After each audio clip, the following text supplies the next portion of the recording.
పెట్టడానికే చట్టం ఉందని చెప్పి గౌరవించే రాజ్యాంగం ద్వారా గౌరవించబడినటువంటి చట్టం మీద పోలీసులపై హత్యా ప్రయత్నం చేసినటువంటి వ్యక్తులని పోలీసు వారు భయం చెప్పే పంతులో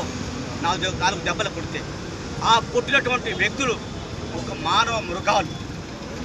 మృగాలు రౌడీ షీటర్లు ఒక్కొక్కరికై 10 కేసులు ఉన్నటువంటి వ్యక్తులు, మర్డర్ కేసులు, గంజాయి కేసులు ఉన్నటువంటి వ్యక్తుల్ని ఈరోజు జగన్మోహన్ రెడ్డి గారు పరామర్శించడానికి వచ్చారంటే జగన్మోహన్ రెడ్డి గారికి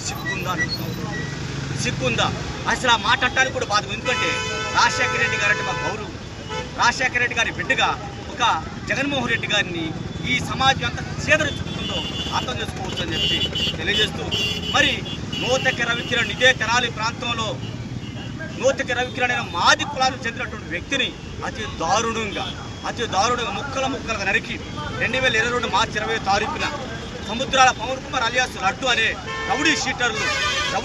అత్యంత దారుణంగా క్రూరంగా చంపి శవాన్ని కూడా దొరకని పరిస్థితులు చేస్తే ఆ రౌడీ షీటర్ని ఆ రోజు ఖండించినటువంటి జగన్మోహన్ రెడ్డి, ఆ రోజు ఆ ముద్దాయిలకే సపోర్ట్ చేసినటువంటి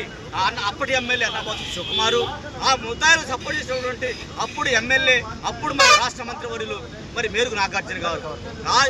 మీరు పిలిస్తే ఈరోజు రౌడీ షీటర్లు పరామర్శించడానికి వచ్చారంటే జగన్మోహన్ రెడ్డి గారు దళితులు ఖచ్చితంగా 2024లో ఏ విధంగా బుద్ధి చెప్పారో 2024లో ఏ విధంగా బుద్ధి చెప్పారో మళ్ళీ రానున్న ఎన్నికల్లో కూడా అదే బుద్ధి చెప్పాలని చెప్పి తెలియజేస్తున్నాను. దయచేసి